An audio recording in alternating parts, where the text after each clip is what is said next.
तले ते भक्ती वेदांत स्वामी इति नामिने नमस्ते सरस्वती देवे गौरवाणी प्रचारिणे निर्विशेष शून्यवादी पाश्चात्य जय श्री कृष्ण चैतन्य प्रभु नित्यानंद श्री अद्वैत गदाधर श्रीवासादि गौरवृंद हरे कृष्णा कृष्ण कृष्ण हरे हरे हरे राम राम राम हरे हरे हरे कृष्णा कृष्ण कृष्ण हरे हरे हरे राम राम राम हरे हरे श्री राधा गोविंद की जय। श्री चैतन्य महाप्रभु की जय। भगवान श्री जगन्नाथ बलदेव सुभद्रा मैया की जय। श्रीमद भगवद गीता की जय। श्रील जय प्रभुपाद हो. की जय। हरे कृष्णा सर्वांचं आपल्या 18 दिवसाच्या भगवद्गीता कोर्समध्ये आपल्या 14व्या दिवशी 14व्या अध्यायासाठी हार्दिक हार्दिक इस्कॉन मंदिर वतीने मी स्वागत करते। हरे कृष्णा. आता आपण हरे कृष्णा आपण जो आहे तो 14वा जो अध्याय आहे त्याचं नाव आहे गुणत्रय विभाग योग। याचा अर्थ काय होतो तर तीन त्रय म्हणजे संस्कृतमध्ये त्याचा अर्थ तीन होतो। तीन भाग म्हणजे गुणांचे तीन प्रकार आहेत। मग हे तीन गुणांचे जर प्रकार असतील म्हणजे तर मग त्या म्हणजे ह्या तीन गुणांच्या प्रभावाखाली आपण जर असू भौतिक जगतामध्ये तर अशा स्थितीत मग आपण भगवान यांच्याशी आपला संबंध कसं काय प्रस्थापित करू शकतो, कसे जोडले जाऊ शकतो हे सगळं आपण आजच्या अध्यायामध्ये समजून घेणार। म्हणजे ही माया शक्ती भगवानांची जे ते कसे त्रिगुणमय तीन गुणांनी युक्त आहे। मग अशा स्थितीत आपण गुणातीत कसं व्हायचं आणि भगवान यांच्याशी संबंध आपला जो आहे तो दृढ कसा करायचा हे आपण समजून घेणार आहोत। आता पुढे जाऊ आपण। श्री श्री राधा गोविंदांच्या चरणी आपण वंदन करूया। त्याचबरोबर श्रील प्रभुपादांचे चरणी आपण वंदन करून त्यांचे आशीर्वाद घेऊन आपण आता पुढच्या स्लाइडला येऊ। तर आता अध्याय 13 मध्ये आपण अभ्यासले अर्जुनाचे 6 प्रश्न, मग क्षेत्रज्ञ, मग याच्याविषयी समजून घेतलं। मग ज्ञान म्हणजे काय, मग ज्ञान करण्याचे मार्ग पद्धती काय आहे, मग ज्ञेय म्हणजे ज्ञानाचं ध्येय काय आहे, आणि मग प्रकृती पुरुष आणि त्यांच्या संयोगामुळे काय घडतं, आणि मग खऱ्या ज्ञानाची यथार्थ ज्ञानाची दृष्टी काय आहे हे सगळं आपण आता पुढे जाऊ आपण। हरे कृष्ण माताजी. आपलं 12.13चं राहिलं होतं काल हा विश्लेषण. येस येस आता आपण हा पूर्ण करू अध्याय आणि तो पण प्रश्न घेऊ। नक्कीच. हा हा घेता येईल। हा छोटा आहे अध्याय, संपून जाईल लवकर। ठीक आहे, ठीक आहे. ठीक आहे। त्यानंतर आपण हरे आता कृष्ण. 14व्या अध्यायामध्ये 3 गुणांनी बद्ध होतो ते पाहू, आणि गुणांची वैशिष्ट्ये म्हणजे 3 गुणांचे कशी वैशिष्ट्ये आहेत, आणि त्या गुणांच्या प्रभावाखाली जर आपण आलो म्हणजे त्या प्रत्येक गुणाच्या तर काय घडतं, आणि मग त्या प्रत्येक गुणामध्ये आपला मृत्यू झाला तर काय घडतं तर हे आपण पाहणार। आणि मग गुणातीत कसं व्हायचं हे आपण आज समजून घेणार। मग आता आपण पहिल्या श्लोकावर येऊया।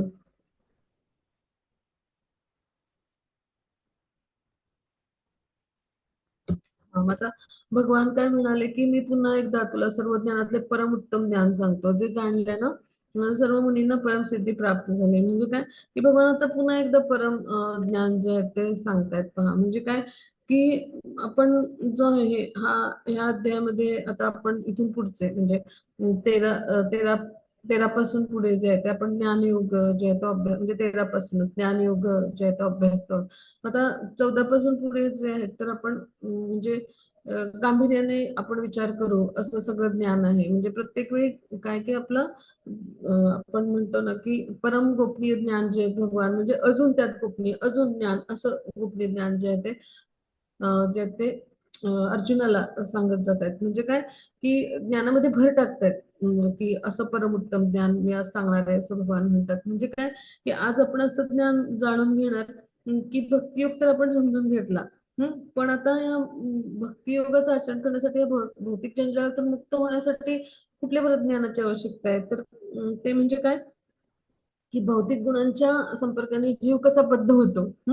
आणि मग आता बद्ध असेल जीव होत, तर मग ह्या गुणांच्या पलीकडे कसं जायचं, म्हणजे गुणातीत कसं व्हायचं. मग याविषयीचं सगळं ज्ञान जे आहे तर ते आपण आजच्या अध्यायात घेणार आहोत. मग ऋषीमुनींनी काय केलं, हे ज्ञान जाणून घेऊन परमसिद्धी प्राप्त केली. परमसिद्धी म्हणजे काय, तर ह्याचा अर्थ आपण समजून घेऊ की परमसिद्धी म्हणजे काय, की कर्म करण्याची अशी महान कला की ज्याद्वारे ते शुद्ध सत्व गुणामध्ये स्थित होतील आणि त्यामुळे त्यांनी वैकुंठात प्रवेश मिळवला.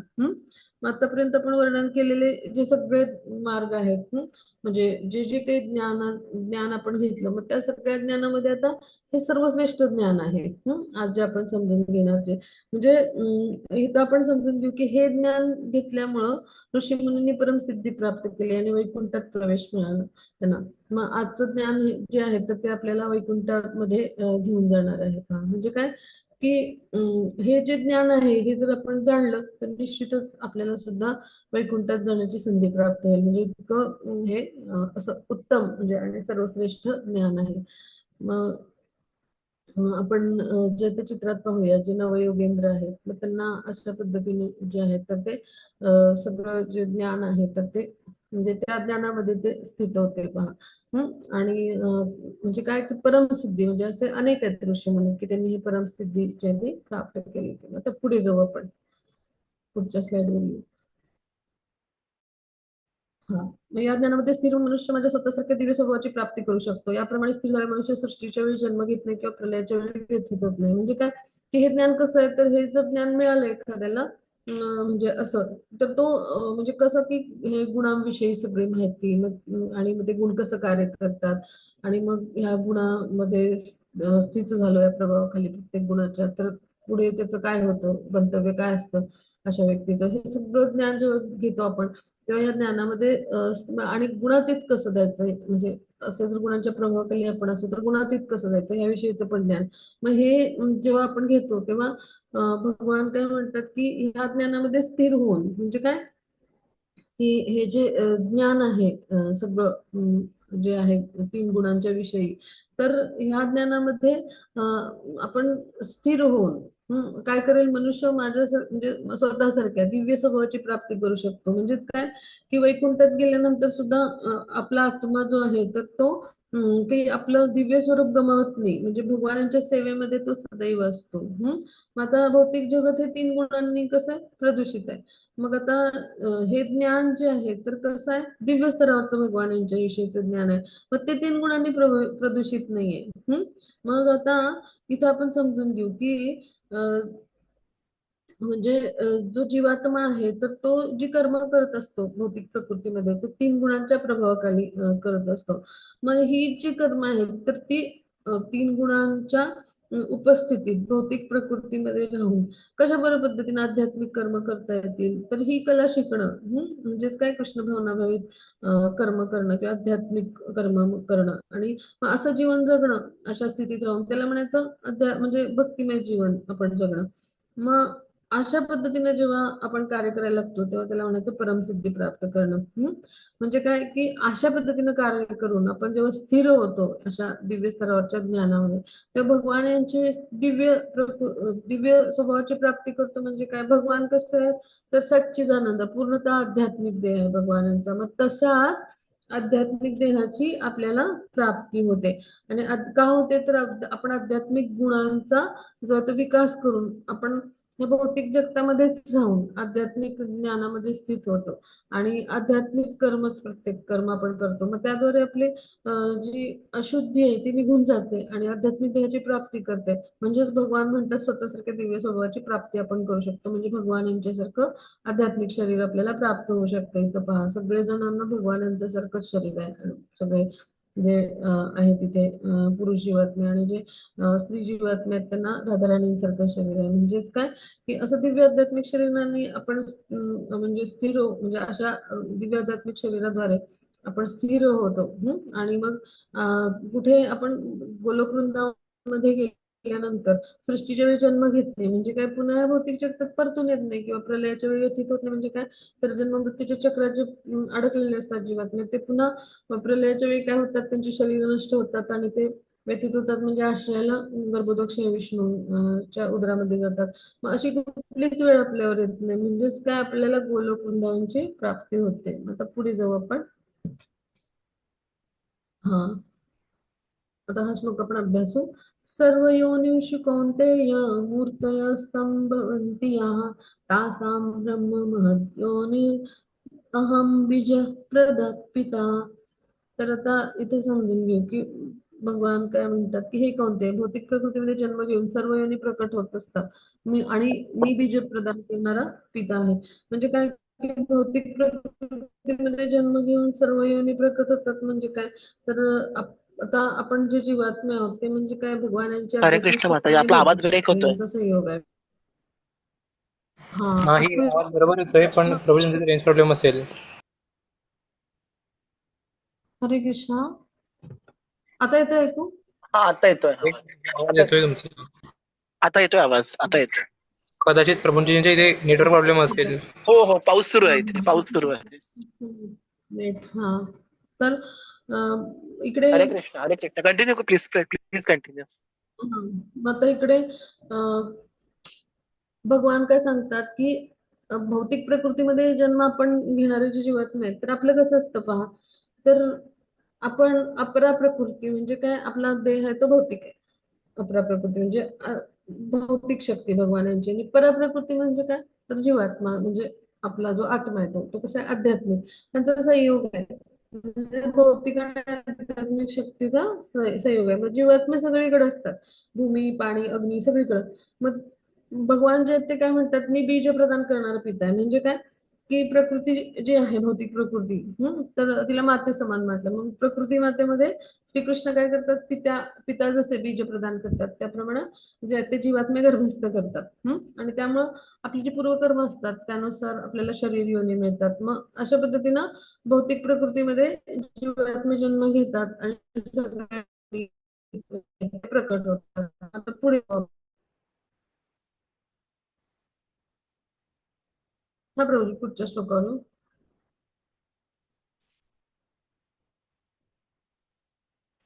हा, मग इथे पहा भगवान काय म्हणतात, मी बीज प्रदान करणारा पिता आहे. 4 लाख प्रकारचे मानव आहेत 84 लक्ष योनीमध्ये. 30 लाख प्रकारचे पशु म्हणजे प्राणी.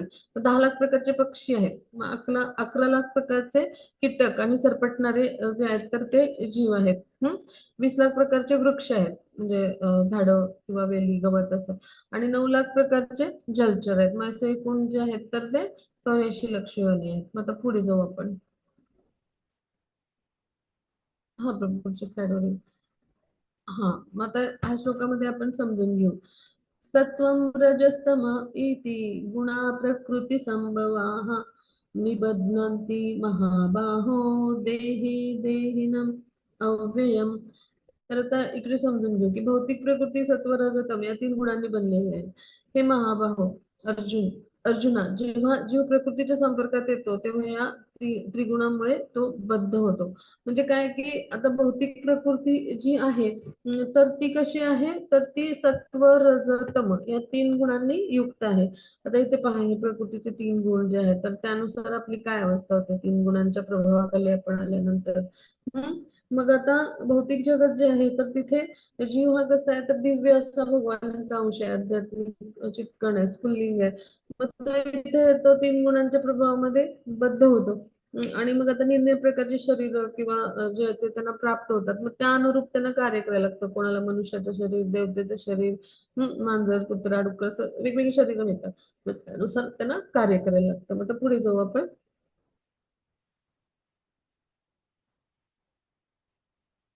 हा, मग आता इथं आपण समजून घेऊ की सत्वगुणामध्ये लोक कसे असतात.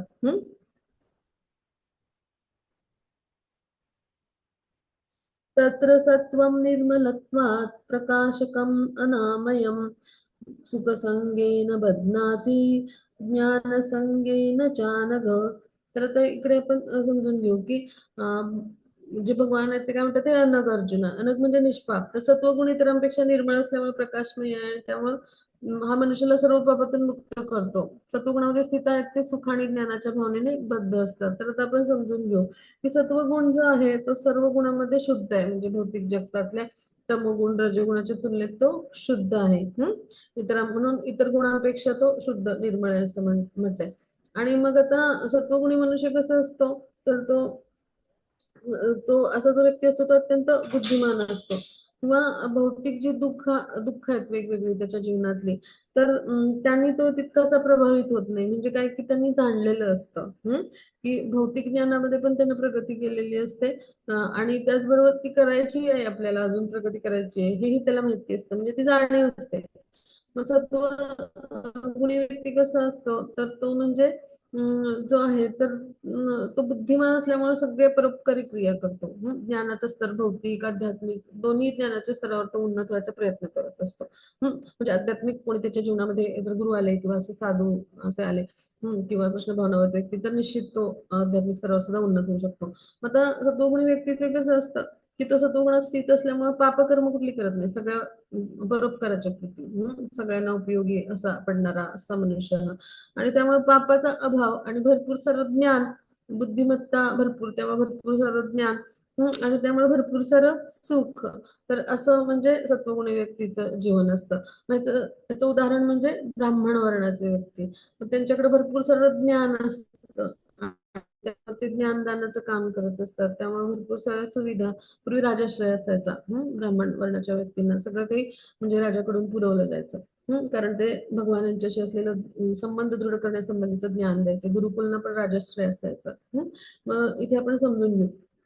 मग आता सत्वगुणामध्ये स्थित असलेल्या व्यक्तीचं काय असतं की त्याला जो आहे तर तो अहंकार किंवा गर्व होतो की माझ्यासारखा ज्ञानी मीच आहे. म्हणजे काय की माझ्यासारखं ज्ञान कुणाकडे नाहीये, मी इतरांपेक्षा श्रेष्ठ आहे.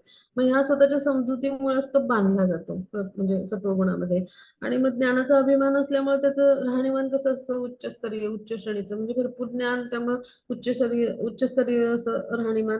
आणि त्यामुळे भरपूर साऱ्या भौतिक सुखांचा म्हणजे जो आहे तो लाभ घेत असतो. म्हणजे असे शास्त्रज्ञ किंवा तत्ववेत्ते असे जे असतात ना, किंवा आपण जो क्रीम लेअर म्हणतो, तर असे म्हणजे उच्च श्रेणीतले जे लोक आहेत, तर हे सगळे जे येतात तर ते सत्वगुणी म्हणजे ह्याच्यामध्ये येतात, म्हणजे सत्वगुणी स्वभावाचे असतात. मग आता कसं असतं की जोपर्यंत ते बद्ध आहेत तोपर्यंत ते त्यातच आनंद मानतात की मीच सर्वश्रेष्ठ आहे, माझ्या इतकं कोणी ज्ञानवान नाहीये. आणि त्यामुळं ते जे आहेत तर त्यांना अशीच कर्म करण्याचं पुन्हा पुन्हा आकर्षण निर्माण होतं. म्हणजे ते पुन्हा पुन्हा जन्म घेतात मनुष्याचा, तर ते अशाच पद्धतीनं जे आहे ते कर्म करत राहतात. मग असे जे लोक आहेत तर त्यांना हे जोपर्यंत कर्म करायचं आकर्षण आहे ना, असं विविध प्रकारचं ज्ञान संपादन करून, तर तोपर्यंत ते पुन्हा पुन्हा मनुष्य योनीमध्ये जन्म घेत राहतात.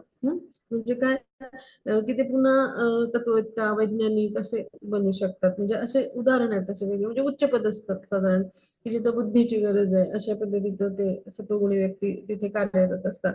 मग त्यामुळं कसं आहे की ते जन्ममृत्यूच्या चक्रात पुन्हा पुन्हा जे आहे ते येत राहतात. आणि त्यामुळं त्यांना काय वाटत असतं की माझ्याकडचं ज्ञान सर्वश्रेष्ठ आहे, त्यामुळे त्या सुखाशी आणि त्या सुखामुळे म्हणजे त्यातच ते सुख आणि समाधान मानत असल्यामुळे ते सत्वगुणामध्ये पुन्हा पुन्हा बांधले जातात. म्हणजे काय, प्रकृतीच्या 3 गुणांच्या प्रभावाखाली असल्यामुळे, मायाच्या प्रभावाखाली असल्यामुळे त्या मोहजालात पुन्हा पुन्हा अडकत राहतात. आणि त्यांना वाटतं की हेच सगळं सुखकारक जीवन आहे. मग ते पहा, मग ते सकाळी व्यवस्थित लवकर उठणार, सगळी आपली दैनंदिन व्यवस्थित करणार, म्हणजे असे जे असतात ते सत्वगुणी जे असतात ते लोक असतात. म्हणजे ते जे आहेत तर ते आपल्या ज्या सगळ्या कृती आहेत तर त्या सगळ्या ज्या आहेत ते ज्ञानामध्ये स्थित असल्यामुळे आणि बुद्धिमान असल्याने योग्य पद्धतीनं करत असतात थोडक्यात. हम्म. पण हे भौतिक स्तरावर झालं. मग इथे लाभ काय की असे जर सत्वगुणी व्यक्ती एखाद्या म्हणजे जो कृष्ण भावनामध्ये व्यक्ती किंवा साधू किंवा गुरु यांच्या संपर्कात आले तर निश्चितच ते कृष्ण भावनेमध्ये प्रगती करू शकतात. कारण म्हणजे असे जे असतात तर ते ज्ञानाच्या स्तरावर उन्नत होऊन जे ते भक्तिमय प्रेममय सेवेच्या स्तरावर हळूहळू येऊ शकतात. म्हणजे सत्वगुणी लोक आहेत तर हे भक्तीच्या स्तरावर म्हणजे येण्यासाठी म्हणजे जे आहेत तर त्यांनी प्रयास केले तर निश्चितच ते म्हणजे भक्तिमय प्रेममय सेवेद्वारे उन्नत होऊ शकतात. धर्माचरणी असे जर लोक असतील तर. आता पुढे जाऊ आपण. हा, मग आता इथे कसं घडतं, रजोगुणामध्ये कसं घडतं ते आपण पाहू. रजो रागात्मकं विद्धि कृष्णासंग समुद्भवम तन्निबध्नाति कौन्तेय कर्मसंगेन देहिनम. म्हणजे काय की इकडे काय होतं तर भगवान सांगतात की हे कोणते असंख्य वासना आणि महत्वाकांक्षामुळे रजोगुणी म्हणजे रजोगुण उत्पन्न होतो आणि यामुळे देहधारी जीव सकाम कर्मांशी बांधला जातो. म्हणजे काय की इथं आपण समजून घेऊ की न संपणाऱ्या इच्छा असंख्य वासना म्हणजे काय तर न संपणाऱ्या इच्छा म्हणजे इतक्या इच्छा की बस म्हणजे हे करायचं ते करायचं असं सगळं. मग इतकी महत्वाकांक्षा म्हणजे रजोगुणाचं हे लक्षण आहे न संपणाऱ्या इच्छा लालसा वासना आणि महत्वाकांक्षा. मग त्यामुळं रजोगुण जो आहे तर त्याच्यामुळे हे सगळं मनुष्यामध्ये असं इच्छा निर्माण होतात आणि त्यामुळे काय होतं की सकाम कर्माशी जीवात्मा तो बांधला जातो. म्हणजे काय होतं की ह्या गुणाची म्हणजे जी वृद्धी जर झाली तर काय होतं की इंद्रिय तृप्ती करण्याच्या दृष्टीनंच जीवात्मा विचार करतो. म्हणजे काय की एखादा मनुष्य आहे तर त्याला वाटतं मला खूप उत्तम म्हणजे असा रजोगुणी मनुष्य आहे तर त्याला असं वाटतं की म्हणजे काय की समाजामध्ये देशाकडून त्याला मान म्हणजे जिथं कुठं राहतो तिथून मान सन्मान प्रतिष्ठा मिळावी. मग त्याला असं वाटतं की म्हणजे मला उत्तम पत्नी असावी, दोन मुलं असावीत, मग माझी समाजामध्ये मान प्रतिष्ठा असं सगळं म्हणजे अशा पद्धतीचं माझं सगळं असावं. आणि त्यासाठी मग तो दिवस रात्र कष्ट करतो आपल्या मुलांना सुखी ठेवण्यासाठी, समाजामध्ये मान प्रतिष्ठा मिळण्यासाठी. त्यानंतर पत्नीला सुखी समाधानी ठेवण्यासाठी. मग हे सगळं रजोगुणामुळे घडतं. मग त्याला खूप परिश्रम घ्यायला लागतात. आणि रजोगुणाचं दुसरं लक्षण म्हणजे स्त्री आणि पुरुषांमध्ये जी काम भावना आहे ते पण. ते पण आकर्षण. मग त्यामुळे काय होतं की उपभोग घेण्याची तीव्र इच्छा म्हणजे हे एक रजोगुणाचं लक्षण आहे. आणि पुन्हा न संपणाऱ्या इच्छा मग हे पण. मग त्यामुळे काय होतं कर्मफळावर मनुष्य म्हणजे मी काय केलं तर काय लाभ मिळेल असं सदा विचार म्हणजे कसं काम कर्मांशी बांधला जातो आणि कर्मफळांच्या वरती आसक्त असल्यामुळे तो रजोगुणामध्ये बांधला जातो. म्हणजे आपली प्रतिष्ठा राखण्यासाठी किंवा सगळ्यांना म्हणजे मुलांना, पत्नीला, समाजामध्ये म्हणजे सगळ्यांना संतुष्ट ठेवण्यासाठी मग तो सदैव दिवस-रात्र कार्य करतो. मग ही जी अवस्था आहे तर ही पहा म्हणजे कशी आहे. तर पूर्वीच्या काळी म्हणजे ही जी आहे ती आपल्याला पतनाकडे नेणारी अवस्था आहे म्हणजे न संपणाऱ्या इच्छा. त्यातून पुन्हा तमोगुणाकडे पण मनुष्य जाऊ शकतो. पूर्वीच्या काळी कसं होतं की राज्य पद्धती असायची किंवा वर्णाश्रम व्यवस्था तर तेव्हा तर तेव्हा कसं होतं तर राजाची जबाबदारी असायची की सगळ्यांना ज्ञान म्हणजे जे आहे ते भौतिक स्तरावरचं जे आहे तर ते तर मिळालंच पाहिजे किंवा उत्तम ज्ञान हे सगळं. पण त्याचबरोबर आध्यात्मिक स्तरावरचं ज्ञान देण्याची पण राजाची जबाबदारी असायची. म्हणजे प्रजेला सगळ्या गोष्टी पुरवायच्या त्याबरोबर हे पण ज्ञान पुरवण्याची जबाबदारी राजाची असायची की ज्यामुळे सत्वगुणी प्रजा निर्माण होईल की सत्वगुणातून शुद्ध सत्वगुणात जातील. म्हणजे हे जे आहे तर ते उत्तम प्रजेचं प्रतीक होतं सत्वगुणी प्रजा म्हणून. पण म्हणजे काय की सत्वगुणातून आपण शुद्ध सत्वगुणात जातो म्हणजे अनेक सत्वगुणी क्रिया करू लागलो तर म्हणजे काहीतरी संधी आहेत. पण जर अ, सत्वगुणी मनुष्य आहे तो जर म्हणजे त्यालाच जर संधी नाही आहे तर तो जर कर्मफळात बांधला गेला तर त्याला देखील मोक्षाला त्याच्या आशा नाहीये. तर मग रजोगुणी माणसाचा तर आपण म्हणजे विचार नको करायला हो की नाही. म्हणजे इथं आपण लक्षात घेऊया म्हणजे काय की रजोगुणी संस्कृती जी आहे ती आधुनिक संस्कृती जी आहे तर ती रजोगुणी संस्कृती आहे ती आपल्याला पुढे हळूहळू तमोगुणाकडे नेणारी आहे न संपणाऱ्या इच्छा आणि आकांक्षा. म्हणजे रजोगुणी मनुष्य कसं करतो की दिवस रात्र तो काबाड कष्ट करतो मग रात्री काम संपूर्णच उशिरा झोपेल. तसं सत्वगुणी मनुष्य तर नसतो तो वेळेत सकाळी लवकर उठायचा तर तो वेळेत 9 वाजता झोपेल. सकाळी बरोबर त्याची काही ठरलेली निर्धारित वेळ आहे तर सूर्योदयापूर्वी तो उठेल. त्यामुळे म्हणजे त्याचा लाभ होतो त्याला माहिती असणार ज्ञानाच्या स्तरावरून त्यामुळे तो लवकर उठेल. रजोगुणी व्यक्तीचं तसं नाही रात्री काम संपून झोपणार तो. सगळं काम संपवणार नंतर आणि त्यानंतर मग तो सकाळी मग त्याच्यातून त्याला लाभ मिळणार आहे त्यामुळे ते सगळं काम जास्तीत जास्त करून तो झोपणार आणि सकाळी मग तो जो आहे तो लवकर उठेल. पण तो कशासाठी उठेल तर आपला फिटनेस आपली जे आहे ते आरोग्य उत्तम ठेवण्यासाठी. मग पहाटे उठून व्यायाम करणं आवश्यक आहे. पहाटे उठणं मग ह्यासाठी उठेल म्हणजे प्रत्येक गोष्टीमध्ये लाभ किंवा आपली इच्छा जी आहे त्यानुसार तो कार्य करत असतो. मग आता इथे पहा चित्रामध्ये म्हणजे काय की धन आणि याची म्हणजे जे आहे तर ती इच्छा जी आहे ती म्हणजे सकाम कर्मांशी बांधलेलं असतं. म्हणजे सगळं काही कसं मिळवता येईल असं. तर त्यासाठी हे चित्र दाखवलंय. मग त्यासाठी तो पुढे जाऊन तमोगुणामध्ये पण परिवर्तित होऊ शकेल. म्हणजे काय की त्याच्या ज्यांना संपणाऱ्या इच्छा आहेत तर त्याच्या पत्नाला पण कारणीभूत ठरू शकतात. मग आता पुढे जाऊ आपण.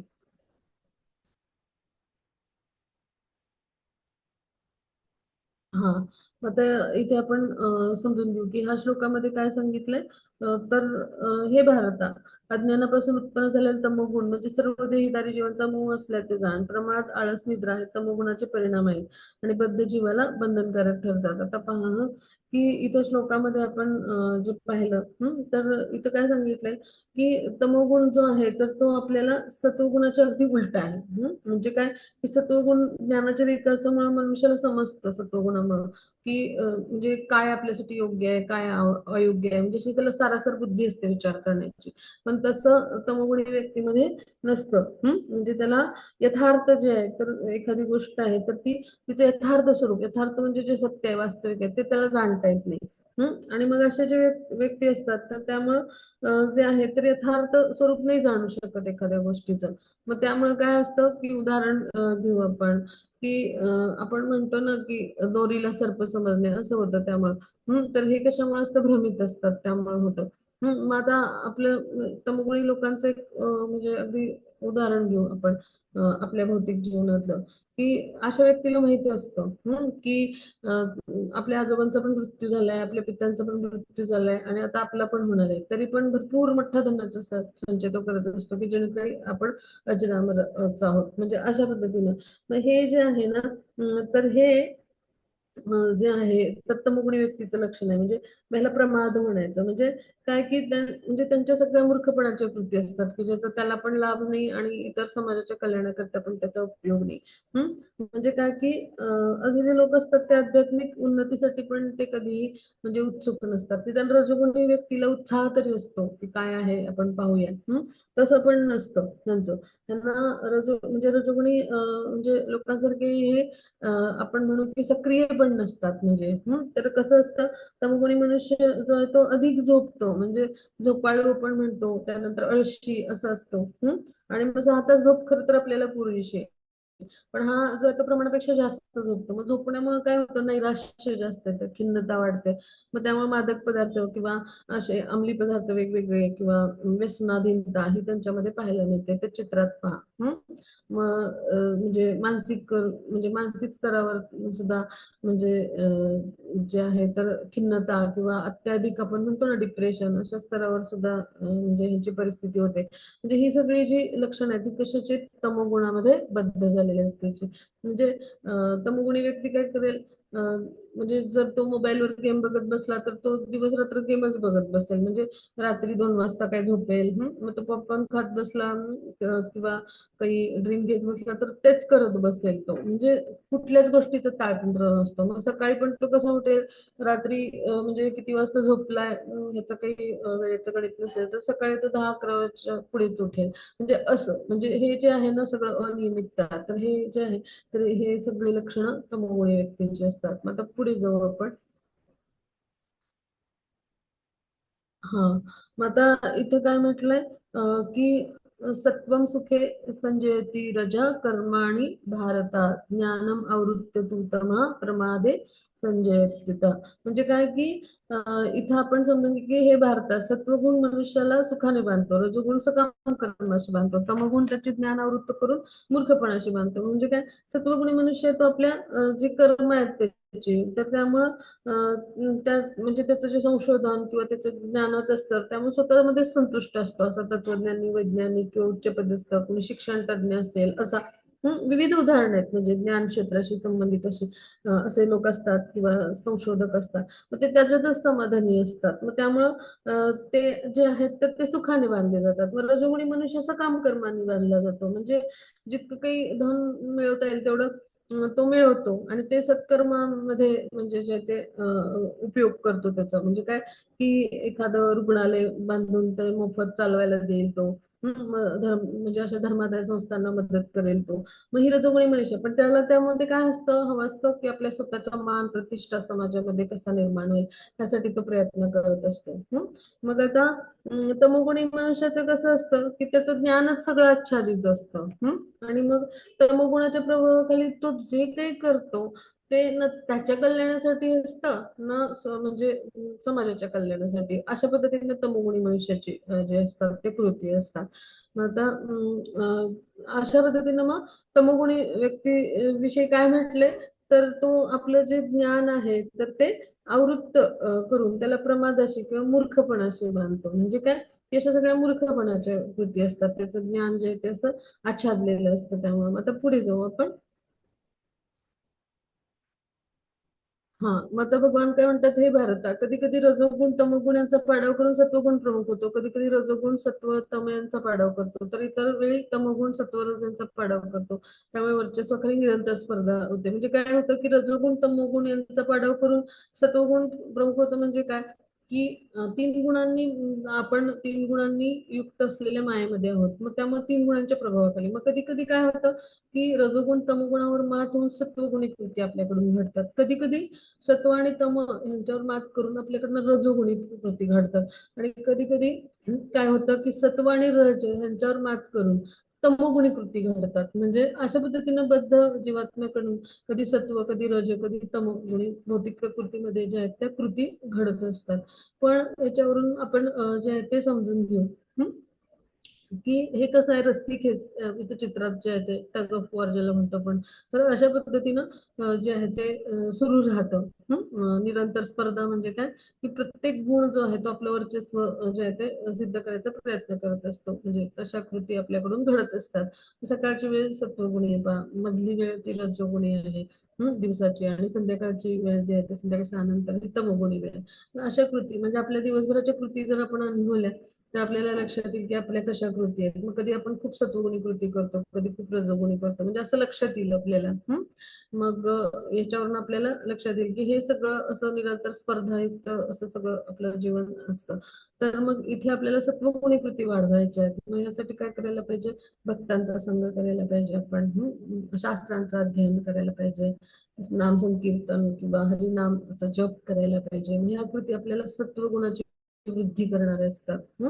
प्रसाद ग्रहण करायला पाहिजे आपण, भगवानांना अर्पण केलेलं जे म्हणजे जो आहे ते अन्न भोग अर्पण करून प्रसाद ग्रहण केला आपण, तर ह्या कृती आपल्याला सत्वगुणामध्ये जेव्हा स्थिर करतात, तेव्हा हळूहळू आपण शुद्ध सत्वगुणामध्ये जाऊ शकतो. अन्यथा आपण असे जे आहोत ते अस्थिर असतो. ठीक आहे, मग आता पुढे जाऊ आपण.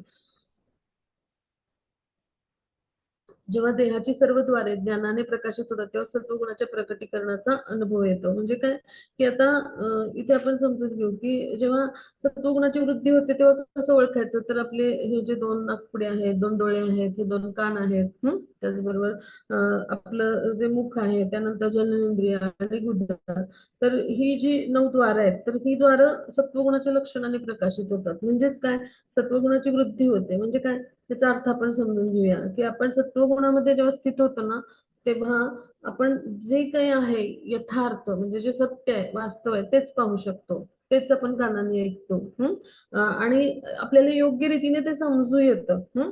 आणि आपल्याला म्हणजे एक प्रकारे आतून आणि बाहेरून म्हणजे जे आहे तर ती शुद्धी म्हणजे जे आहे तर ती प्राप्त झालेली असते. म्हणजे काय, हृदय हळूहळू शुद्ध होत राहतं. म्हणजे सत्वगुण हा सर्वात शुद्ध आहे ह्या तीन गुणांपैकी. मग त्यामुळं अंतर्बाह्य शुची म्हणजे जे आहे तर ती ह्या व्यक्तीमध्ये म्हणजे आपल्याला पाहायला मिळते का. म्हणजे अशा पद्धतीनं सत्वगुण जो व्यक्ती आहे ना, तर तो म्हणजे जो आहे तर हे जे आपण म्हटलं अंतर्बाह्य शुद्धी, तर ही कशी अनुभवतो, तर त्याच्या हृदयावरची कामाची आवरणं जी आहेत तर ती जी आहे ती बरीचशी जी आहेत आच्छादनं जी आहेत ती निघून गेलेली असतात.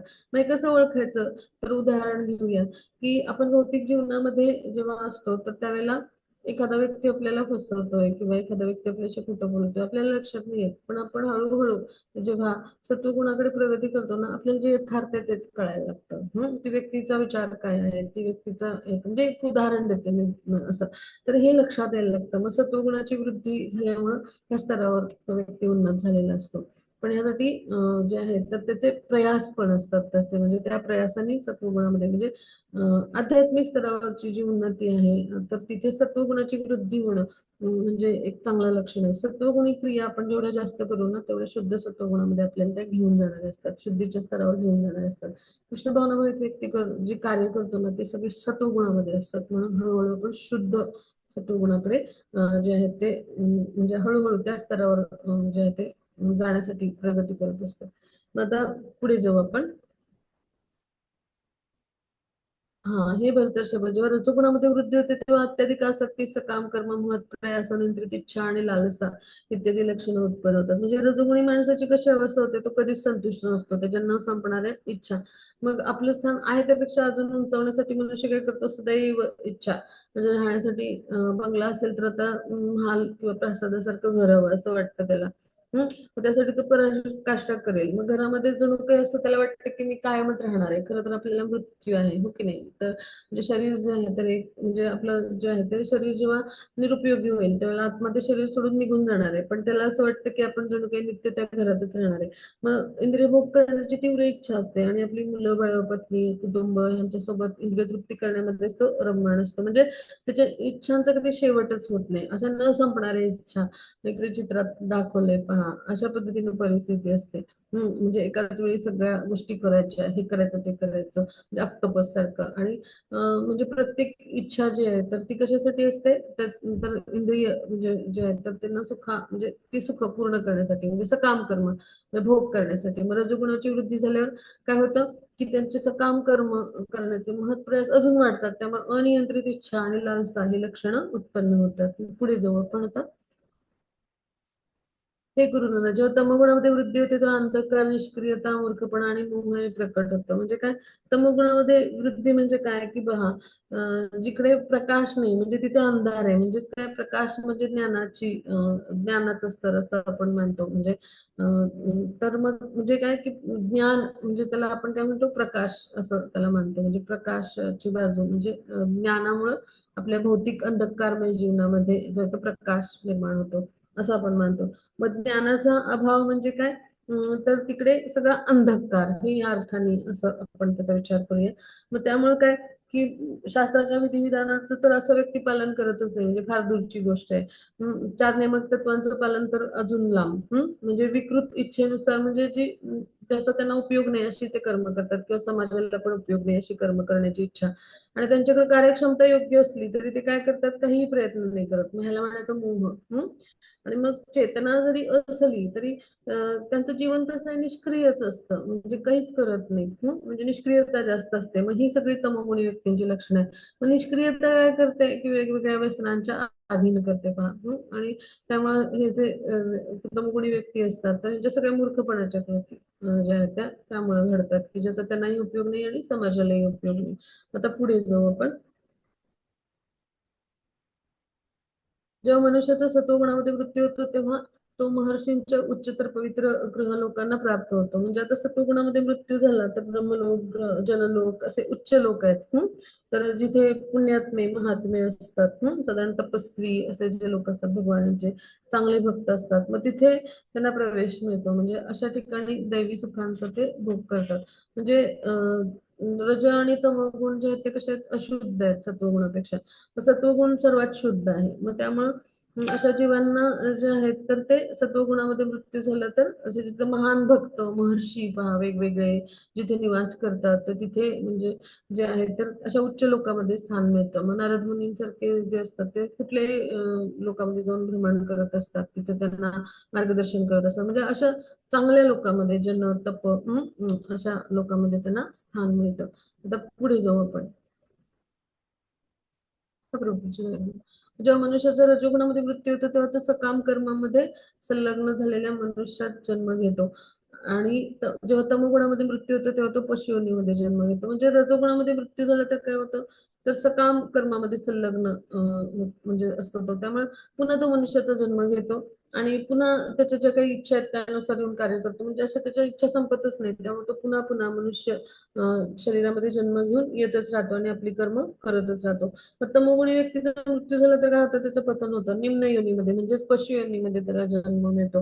म्हणजे काय, तर मी उदाहरण बऱ्याचदा सांगितलं पहा की अशी एखादी स्त्री आहे की आपल्या शरीराचे अवयव उघडे टाकते. मग तिला जे आहे ते भगवान काय म्हणतात, मग तू वृक्षच बन, दिवस रात्र म्हणजे उन्हाळा पावसाळा हिवाळा अंधार प्रकाश सदैव काय कर की तू उघडीच राहा. म्हणजे अशा पद्धतीने वृक्ष बनते. मग आता एखादा व्यक्ती जो आहे तो मांसाहार करायची त्याला इच्छा असते, मग त्याला भगवान म्हणतात की मग तू एखादा वाघ सिंह असा मांसाहारी प्राणी बन.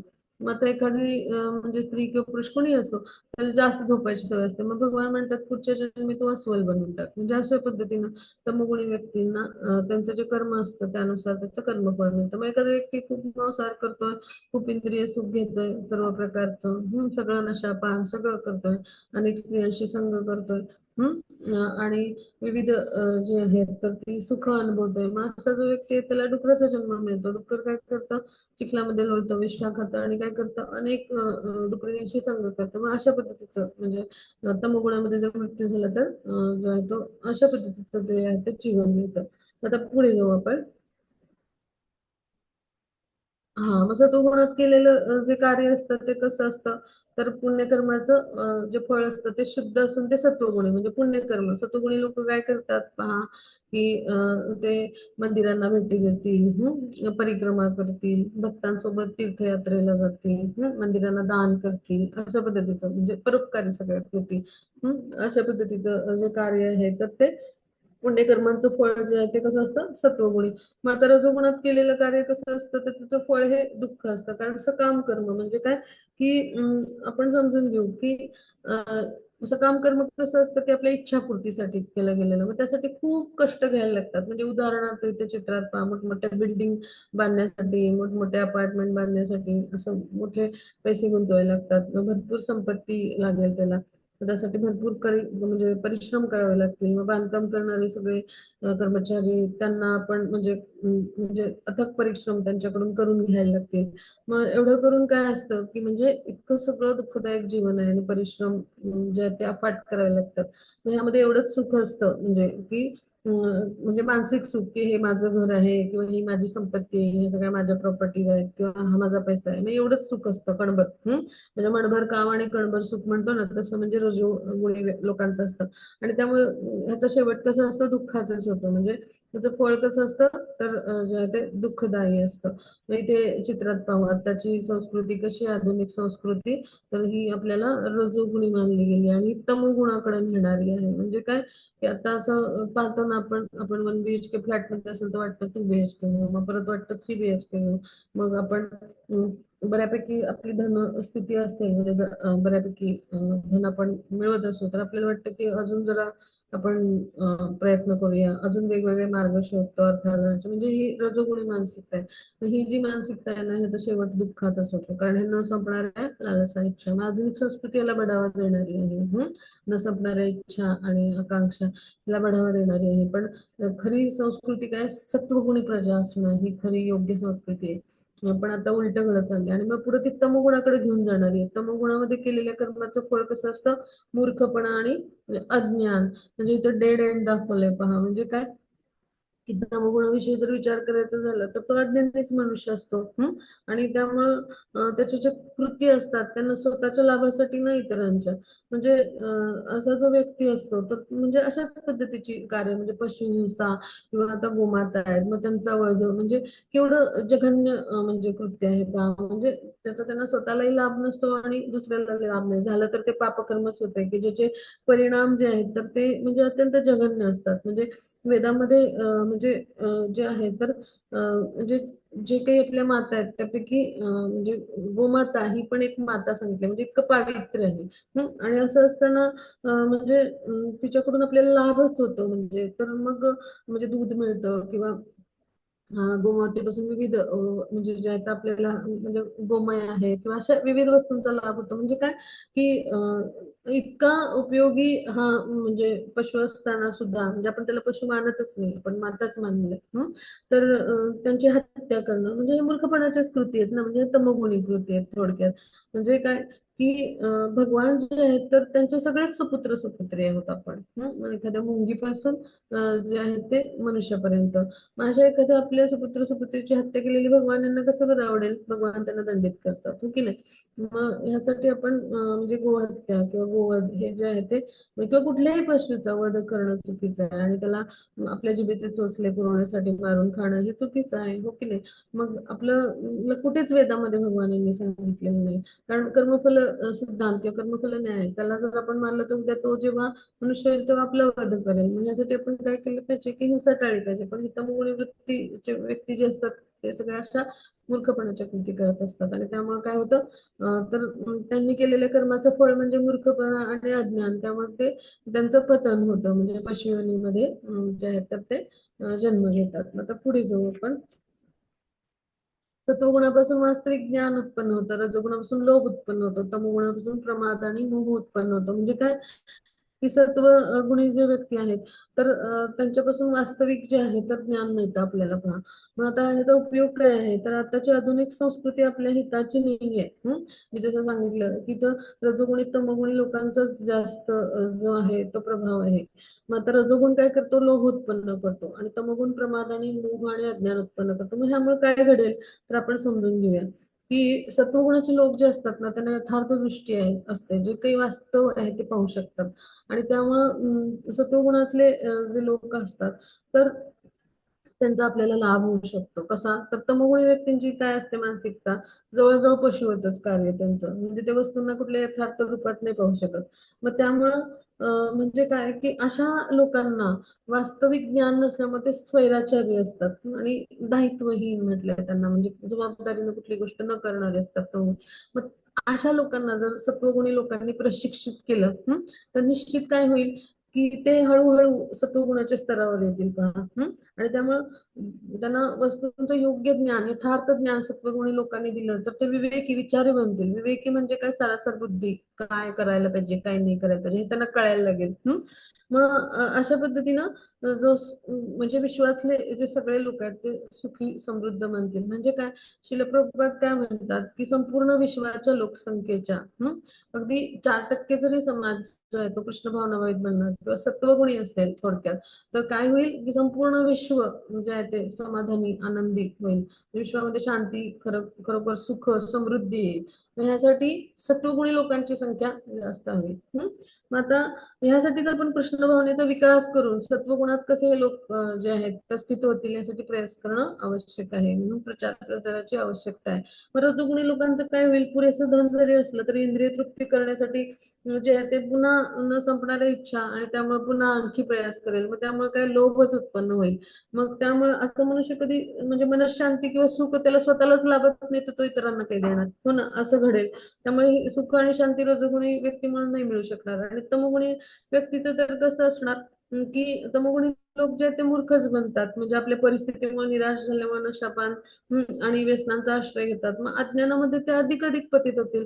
म्हणजे काय, की त्यांचं जीवन अंधकारमय आहे. म्हणजे ह्या लोकांपासून जे आहे ते लाभ नाही समाजाला होणार. मग समाजाला लाभदायक कोण, सत्वगुणी लोक. म्हणून सत्वगुणी लोकांचा जर स्तर वाढवायचा असेल तर कृष्ण भावना भावित व्यक्तींचा स्तर वाढवणं आवश्यक आहे, म्हणजे ह्या व्यक्तींची संख्या वाढवणं आवश्यक आहे. म्हणजे कृष्ण भावनेचा जर विकास तर निश्चित सत्वगुणात स्थित झाले तर आपल्या विश्वामध्ये शांती, सुख, समाधान जे आहे ते खरोखर निर्माण होऊ शकेल. अन्यथा जे आहेत परमाणु म्हणजे जे आहेत परमाणु बॉम्ब किंवा असे जे न्यूक्लिअर बॉम्ब किंवा विविध अण्वस्त्र, तर ह्यांच्यातली संशोधन जे आहेत ती कधी जगामध्ये सुख शांती निर्माण नाही करणार. ते आपल्याला युद्धाच्या खाईतच ढकलतील. पण आपल्याला जर खऱ्या अर्थाने विश्वामध्ये सुख शांती आणायची असेल तर काय करायला पाहिजे, सत्वगुणी लोकांचा स्तर वाढवायला पाहिजे. यासाठी कृष्ण भावना जी आहे तर आपल्यासाठी महत्वाची आहे.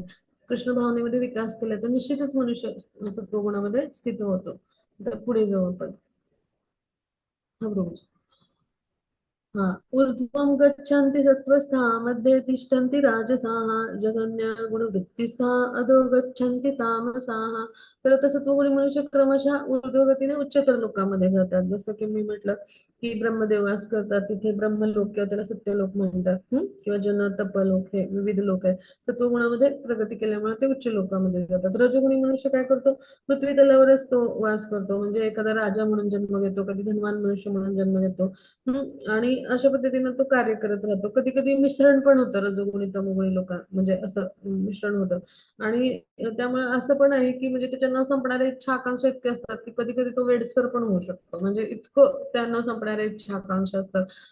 तर म्हणजे आता उदाहरणासाठी म्हणजे एक घेऊया बघ. आपण जे पाहतो ना असे वेडसर लोक, तर नक्की ते गतजन्मी रजोगुणी असणार आहेत. म्हणजे काय की त्यांच्या न संपणाऱ्या इच्छा आकांक्षांचा तो परिणाम असतो अनेक गतजन्माच्या, एकाच जन्माच्या नसतो. तर ह्याच्यावरून आपल्याला लक्षात येईल. मग आता कनिष्ठ म्हणजे कोणता तमोगुण, म्हणजे तो जघन्य म्हटलंय. म्हणजे काय की ह्याची जर वृद्धी झाली तर काय होतं, तर हा कनिष्ठ गुण आहे. त्यामुळे काय होतं की तमोगुण जो आहे तो आपल्याला पशु योनीमध्ये म्हणजे निम्न योनीमध्ये, म्हणजे काय की पक्षी, पशु, सरपटणारे प्राणी, तर असे किंवा वृक्ष, अशा ज्या म्हणजे 80 लक्ष योनी आहेत, तर इकडे आपल्याला घेऊन जाणार आहे. म्हणजे काय की तमस या शब्दाचा अर्थच काय होतो, तर अंधकार. म्हणजे काय की असे जे निरंतर तमोगुणामध्ये व्यक्ती असतात तर त्यांचं भविष्य जे आहे ते अंधकारमयच असतं. मग ह्याच्यावरून आपल्याला लक्षात येईल की आपल्याला तमोगुणी व्यक्ती जे आहे ते म्हणजे जे निम्न योनी म्हणजे पशु योनीमध्ये घेऊन जाणारे असतात त्यांच्या कर्मामुळे. म्हणजे त्यामुळं तमोगुणात जे स्थित असतात तर, आणि पुन्हा त्यांचे अजून जे गण्य कार्य असतील तर नरक लोकांमध्येच त्यांचं अधःपतन होतं पहा. म्हणजे पशु योनी हा तर म्हणजे वरचा टप्पा झाला, पण जेवढं जगन्य कार्य म्हणजे जितकं निंदनीय कार्य तितकं म्हणजे जे तमोगुण स्थित असतात ते नरक लोकात त्यांचं पतन होतं. मग आता तमोगुणी असेल व्यक्ती, रजोगुणी असेल तरी सुद्धा तो सत्वगुणापर्यंत उन्नत होतो. त्याला त्याच्या जीवनामध्ये प्रमाणित आध्यात्मिक गुरु आले, शुद्ध भक्त भगवानांचे असे आले, किंवा साधू म्हणजे कृष्ण भावनावेत व्यक्ती आले, तर निश्चित तो पण सत्वगुणात उन्नत होतो. हम्म मग आणि तो चांगला भक्त बनू शकतो. जगाईमध्ये यांचं उदाहरण आपण पाहिलं की त्यांनी इतकं पाप केलं होतं ना की यमराजांनी सांगितलं की ह्यांचा पाप पुण्याचा हिशोबच मी लिहू शकणार नाही, अशी परिस्थिती होती. पण तरी देखील त्यांचा उद्धार झाला पहा. म्हणजे काय, सर्वांना संधी आहे, त्या संधीचा आपण फायदा घेतला पाहिजे. निश्चितच आपण उन्नत होऊ शकतो सत्वगुणात, आणि तिथून पुढे शुद्ध भक्तीच्या स्तरावर. मग आता पुढे जाऊ आपण. हा, मग इथे आपण पाहूया इथे चित्रामध्ये. तर हे जे आहे तर इथं वेगवेगळे जे लोक आहेत, तर हा जो आहे तर आपला अर्थ प्लॅनेट म्हणजे भूलोक. मग त्याच्यावरती भुवरलोक, मग त्याच्यावरती स्वर्गलोक, मग त्याच्यावरती लोक, त्याच्यावरती जनलोक, तर त्याच्यावरती मग तपलोक आहे, आणि त्याच्यावरती सत्यलोक म्हणजे ब्रह्माजींचा ब्रह्मलोक, जिथं ब्रह्माजी निवास करतात. तिथे आणि मग इथे स्वर्ग लोकामध्ये देवी देवता राहतात. आणि इकडे भुवर लोकामध्ये कोण, आपले पितर आणि ज्यांना शरीर नाही मिळालं असे सगळे जे आहेत ते आत्मे म्हणजे घोस्ट, म्हणजे काय म्हणून आपण भूत प्रेत योनी असते जे असतात ते राहतात भूलोकाच्या वरती, जो भुवर लोक आहे तिथे. मग आता हे पाताळाचे प्रकार आहेत: अतल, वितल, सुतल, तलातल, महातल, रसातल, पाताळ. तर हे खाली 7 लोक आहेत, वर 7 लोक, आणि मध्ये पृथ्वी लोक आहे. ठीक आहे. आणि मग इथे आपण जे आहे ते पाहिलं की गर्भोदकशाही जे विष्णू आहेत तर त्यांच्या नाभी कमलातून हा कमळाचा देठ जो आहे तो आला, आणि त्याच्यापासून हे सगळे 14 लोक बनले. आणि हे ब्रह्मा जे आहेत त्यांची कमळापासून निर्मिती झाली. मग इकडे जो आहे तो ध्रुव लोक आहे. इकडे इथून जवळ इथे नाही दाखवले, पण ध्रुव लोक आहे, आणि इकडे क्षीरोदक अक्षय विष्णू त्या ध्रुव लोकामध्ये असतात. तर तिथे ते वास करत असतात. ही ब्रह्मांडाची आवरण आहेत. प्रभूजी इथं थोडं मोठं करता येईल का? इथे मी आरो दाखवते इथे. तर ही आवरणं पाहू शकाल आपण. म्हणजे सर्वात प्रथम पृथ्वी, जल, अग्नी, त्यानंतर वायू, आकाश, आणि त्यानंतर मग जे आहे ते म्हणजे हे जे आहे ते मन, बुद्धी, अहंकार. तर अशी एकूण आवरण असतात: 1 2 3 4 5 6 7 8 अशी आवरण ही असतात. तर ही आपण पाहिली. मग आता आपण पुढे जाऊ. हा, आणि ती जी आवरण आहे ना, तर एका पहिल्या आवरणापेक्षा 10 पट पुढचं आवरण जे आहे ते अधिक असतं, म्हणजे अधिक अधिक जाड थर असतं त्याचं, अशी ती आवरण असतात. मग आता जेव्हा मनुष्य योग्य रीतीने पाहतो की सर्व कर्मांच्या प्राकृतिक गुणांकिरीती तर कोणीही करता नाही, आणि जो या सर्व गुणांच्या पलीकडे असणाऱ्या पुरुषाला जाणतो तो माझ्या आध्यात्मिक स्वभावाला प्राप्त होतो, असं जे आहे ते भगवान सांगतात. मग ह्याच्यावरून आपण समजून घेऊ की भगवान काय म्हणतात, की जो मनुष्य योग्य रीतीने पाहतो की सगळी कर्म जी आहेत ती कशी आहेत, तर प्राकृतिक जे आहे ते गुणांखेरीज, म्हणजे इतर कोणीही त्याला करता नाही. म्हणजे काय की प्रकृतीच्या 3 गुणांच्या प्रभावाखाली असल्यामुळं आपल्याकडून जी आहेत तर ही कर्म होतात पहा. आणि त्यामुळं जे आहेत तर आपल्याकडून ही कर्म होण्यासाठी प्रकृतीचे 3 गुण हे करतायत. म्हणजे आपण स्वतः करता नसतो, आत्मा हा करता नसतो. मग आता इथं आपण समजून घेऊया. मग आता अर्जुनाला हे सगळं कृष्ण ज्ञान देत आहेत. म्हणजे कसं की तो तर कृष्ण भावनाभावित आहेच. मग प्रकृतीच्या कर्माचं हे जर आपण विज्ञान समजून घेतलं तर आपण प्रशिक्षित होणं आवश्यक आहे. म्हणजे आध्यात्मिक गुरूंच्याकडून मार्गदर्शन घेऊन आपण असं कर्म करायला पाहिजे की जे सर्व गुणांच्या पलीकडे घेऊन जाईल. म्हणजेच काय की हे जे कोणी जाणेल की प्रकृतीच्या 3 गुणांखेरीज इतर कोणीही करता नाही. मग असाच व्यक्ती जो आहे तर तो 3 गुणांच्या पलीकडे कोण आहेत? भगवान स्वयं आहेत, परमपुरुष म्हणजे. तर मग असा जो कोणी जाणेल भगवान यांना की ते 3 गुणांच्या पलीकडे आहेत, पूर्णतः आध्यात्मिक आहेत, मग तो भगवानांच्या आध्यात्मिक स्वभावाला प्राप्त होतो. म्हणजेच काय की अधिकृत जे आध्यात्मिक गुरु आहेत त्यांचा संग करून तो वास्तविक आपली स्थिती पण जाणतो आणि भगवान यांची पण स्थिती जाणतो की भगवान कशा 3 गुणांच्या पलीकडे आहेत, गुणातीत आहेत. मग ह्या प्रकारचं ज्ञान आध्यात्मिक गुरूंकडून घेऊन जो कृष्ण भावनेमध्ये स्थिर होईल म्हणजे थोडक्यात, मग त्याच्यावर प्रकृतीच्या 3 गुणांचा काही प्रभाव नाही होणार. तो सुद्धा प्रकृतीच्या 3 गुणांच्या पलीकडे जाईल. म्हणजे भौतिक कर्मापासून असा व्यक्ती मुक्त होईल, कारण त्याला यथार्थ ज्ञान मिळेल गुरूंकडून, हो ना. आणि त्यामुळे तो स्थिर होईल म्हणजे अशा स्तरावर की ज्यामुळे तो विचलित नाही होणार. मग असा जो व्यक्ती असतो तो भगवानांच्या आध्यात्मिक स्वभावाला प्राप्त होतो. म्हणजेच काय तर तो जो आहे तर तो भगवान यांच्यासारखा दिव्य जे आहे त्याला आध्यात्मिक देहाची प्राप्ती होते आणि त्याद्वारे भगवत धामाला जाऊन तो भगवानांची भक्तिमय प्रेममय सेवा करू शकतो. आता पुढे जाऊ आपण. हा, जेव्हा देहधारी जेव्हा देहधारी जीव भौतिक शरीर संबंधित या त्रिगुणांच्या पलीकडे जाण्यास समर्थ होतो तेव्हा जन्म मृत्यू जरा पासून होणाऱ्या दुःखातून मुक्त होऊन या जीवनात अमृताचा उपभोग घेऊ शकतो. म्हणजे काय की आता आपण समजून घेऊ की कृष्ण भावनाभावी जेव्हा व्यक्ती होतो एखादा, तर त्यावेळेला म्हणजे जरी भौतिक देह असला आणि 3 गुणांच्या प्रभावाखाली असू आपण आणि बद्ध असू म्हणजे भौतिक प्रकृतीमध्ये, तरी पण आध्यात्मिक ज्ञानामध्ये जर आपण प्रगती केली तर आपण हळूहळू भौतिक प्रकृतीच्या ह्या 3 गुणांच्या प्रभावातून मुक्त होतो. कारण आपल्याला कळतं ना, आपल्याला यथार्थ ज्ञान होतं की आपलं म्हणजे आपली जी इंद्रिय तृप्ती आहे म्हणजे रजोगुणामुळे किंवा तमोगुणामुळे होणारी कृती आपण हळूहळू थांबवायला लागतो आणि आपण वर्तमान देहात म्हणजे जेव्हा अशा सत्वगुणी कृती वाढतात तेव्हा वर्तमान देहात जरी आपण असलो तरी सत्वगुणी कृती वाढल्यामुळे आध्यात्मिक स्तरावर उन्नत झाल्यामुळे आध्यात्मिक जीवनात म्हणजे जे आहे तर आपल्या अशा सुखाचा अनुभव घेतो की म्हणजे देहधारी जरी आपण असू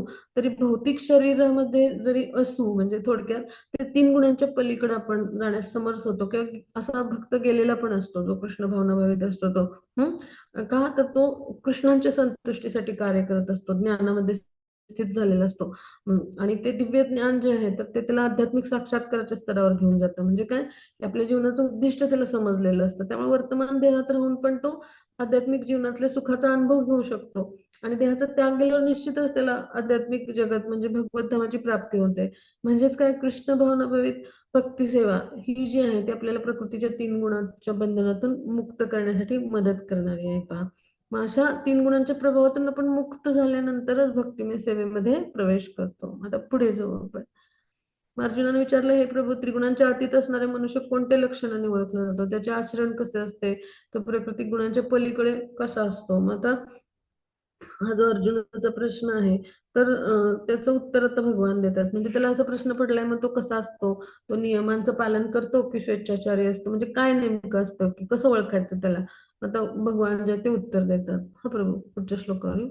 हा, मग इथे आपण समजून घेणार आहोत की इकडे जो आहे तर भगवान जे आहेत ते आता या व्यक्तीचे गुण सांगतात. हे पांडुपुत्र, जो प्रकाश आसक्ती मोह यांची उपस्थिती असताना जे आहे ते द्वेष करत नाही. म्हणजे काय की त्या व्यक्तीच्या मनामध्ये द्वेष भावना नसते, कशाची लालसा नसते, अशा दिव्य स्तरावर असतो. मग आता भौतिक देहाने म्हणजे कसा व्यक्ती असतो की तो त्रिगुणांच्या प्रभावामध्ये विचलित आणि अविचलित आणि निश्चल राहतो. म्हणजे काय की केवळ त्रिगुण सक्रिय आहेत हे जाणून तो उदासीन आणि दिव्य राहतो.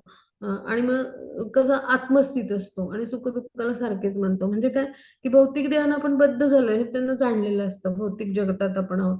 मग तेव्हा 3 गुणांपैकी एका गुणाच्या प्रभावाखाली आपण असणारच ना.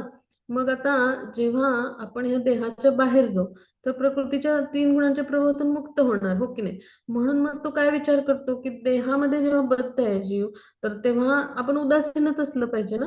मग त्यानुसार कार्य करणं आवश्यक. मग आता ही उदासीन राहण्याची कला कशी साधायची? तर ह्यासाठी देहात्मबुद्धीचं आपल्याला विस्मरण व्हायला पाहिजे. म्हणजे मी शरीर आहे ही भावना आपली जायला पाहिजे. मग ही भावना कधी जाईल? तर ज्या वेळेला आपण कृष्णांच्या इंद्रिय संतुष्ट करण्यासाठी कार्य करू. म्हणजे भक्तिमय सेवा जी आहे तर त्यामध्ये जर आपण संलग्न झालो तर निश्चितच आपण विसरू की मी शरीर आहे. भगवान यांच्या सेवेमध्ये सदैव संलग्न झालो तर आपली इंद्रिय जी आहेत ती भगवान यांच्या सेवेमध्ये संलग्न होतात आणि त्यामुळे आपण स्वतःच्या इंद्रिय तृप्तीसाठी कर्मच करत नाही. जे काही आहे ते कृष्णांच्या संतुष्टीसाठी. मग आपली इंद्रिय तृप्ती थांबते. त्यामुळे आपण देह आहोत किंवा आपण शरीर आहोत ही भावनाचं आपल्याला काय होतं, स्मरण राहत नाही, म्हणजेच विस्मरण होतं. म्हणजे देहात्म बुद्धीतून आपण मुक्त होतो. मग आता ह्या देहाची आपल्याला इंद्रिय तृप्तीसाठी आवश्यकताच नाहीये. मग ह्या देहाच्या आपण वेगवेगळ्या आदेशांचं पालन करण्याची गरजच काय? अशा पद्धतीनं तो उदासीन राहतो पहा.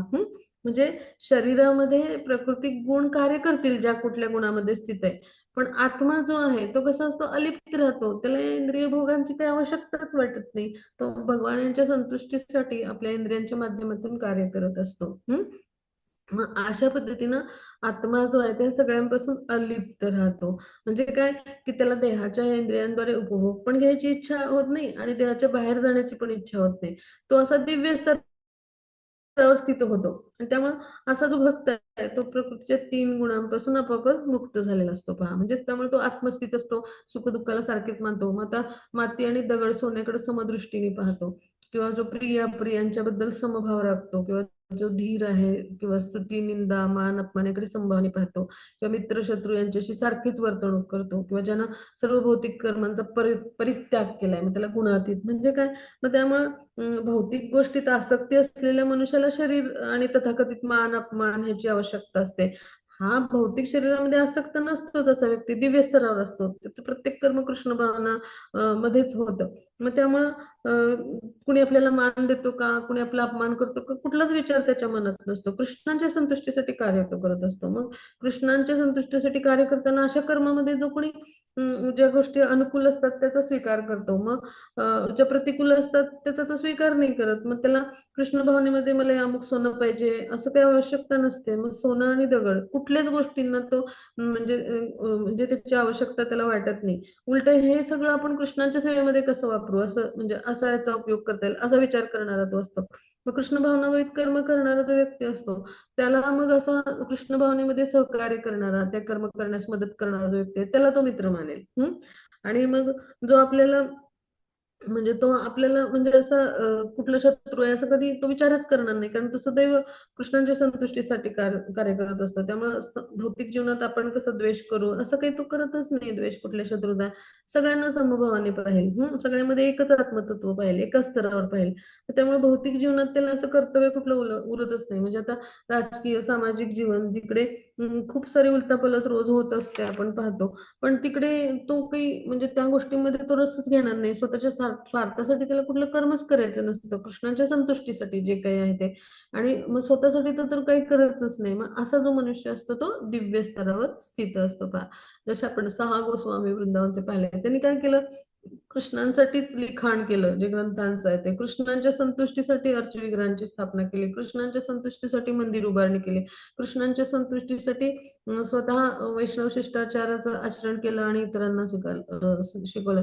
हरिनाम जे आहे ते प्रत्येकाला संपर्कात येणाऱ्याला दिलं. म्हणजे जे काही केलं ते कृष्णांसाठी केलं पहा. म्हणजे याच्यावरून आपल्याला लक्षात येईल. मग आता पुढे जाऊ आपण.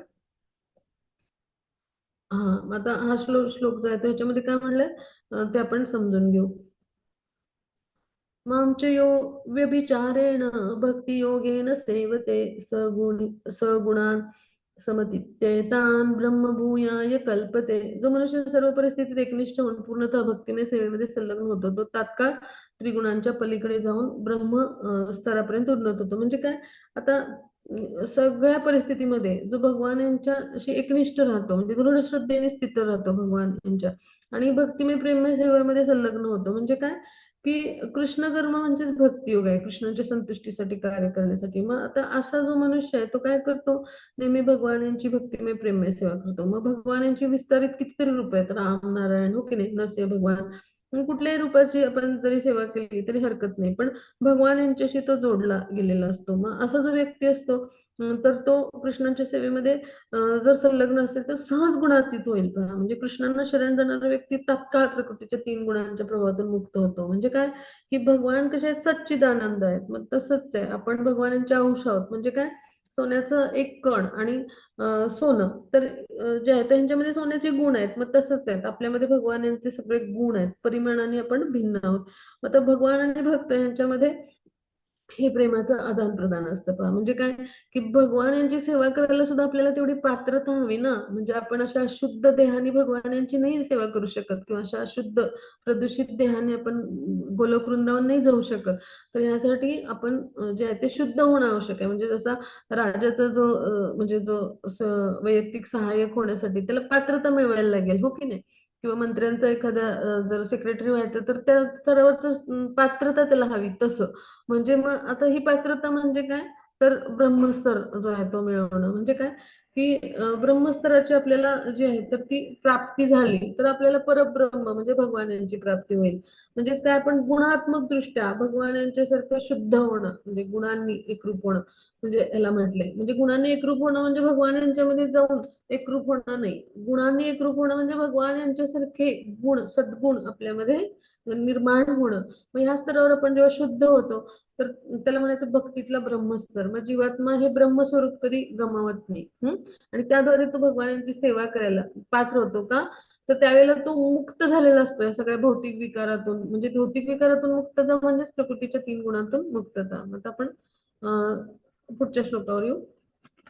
हा, आता इकडे काय म्हणतात भगवान ते आपण समजून घेऊ.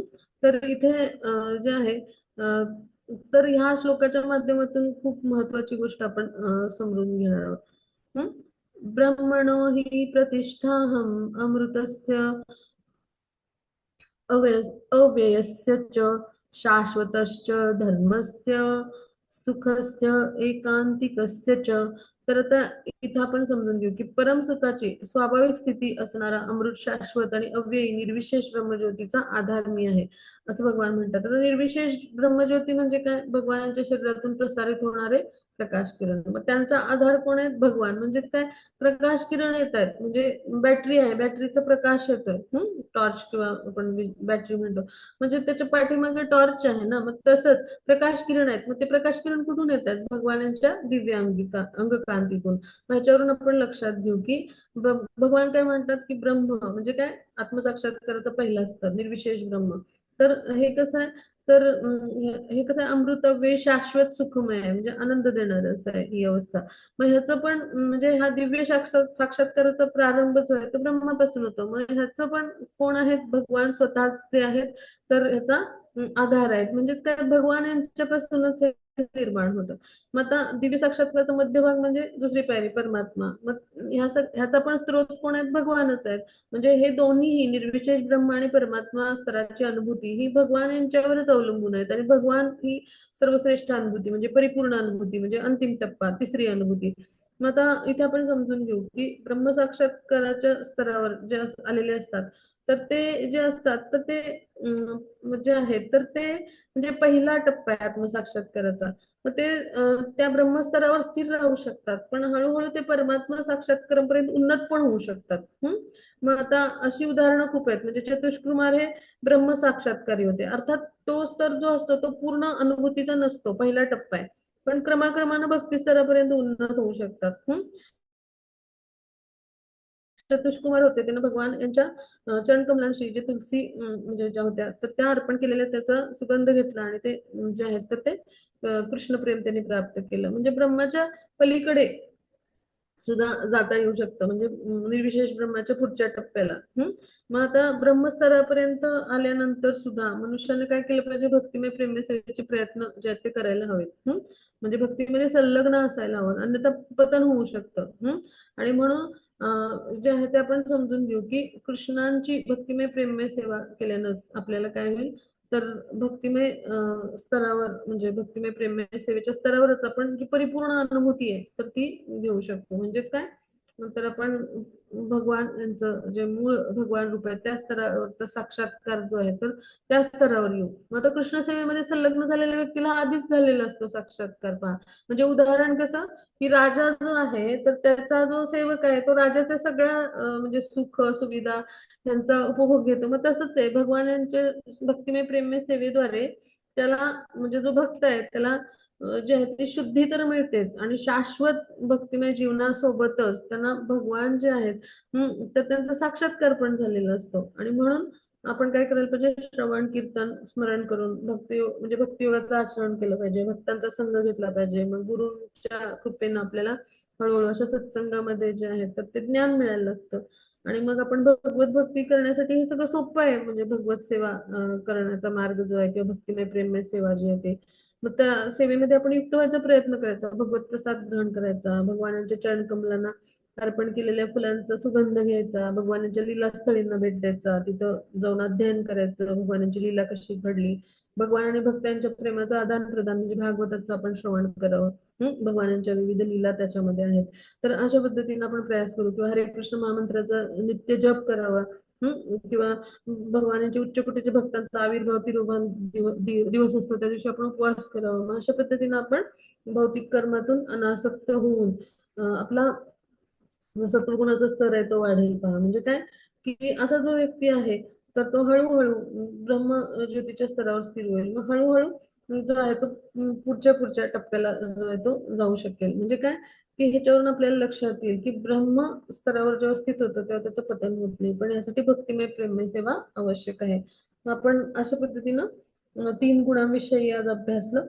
आता आपला इकडे अभ्यास पूर्ण झाला. कोणाला काही शंका असेल तर आपण विचारूया. हरे कृष्ण माताजी. हा, हरे कृष्ण. माताजी, मैं 3 गुणांचे एक उदाहरण देऊ का? हो, द्या ना. रेकॉर्डिंग स्टॉप करूया आपण. आपण श्लोक तोपर्यंत मी शोधते जो आपल्याला सांगायचा तो. हा, सांगा. रेकॉर्डिंग स्टॉप करून आपण चर्चा एकच करू. मिनिट.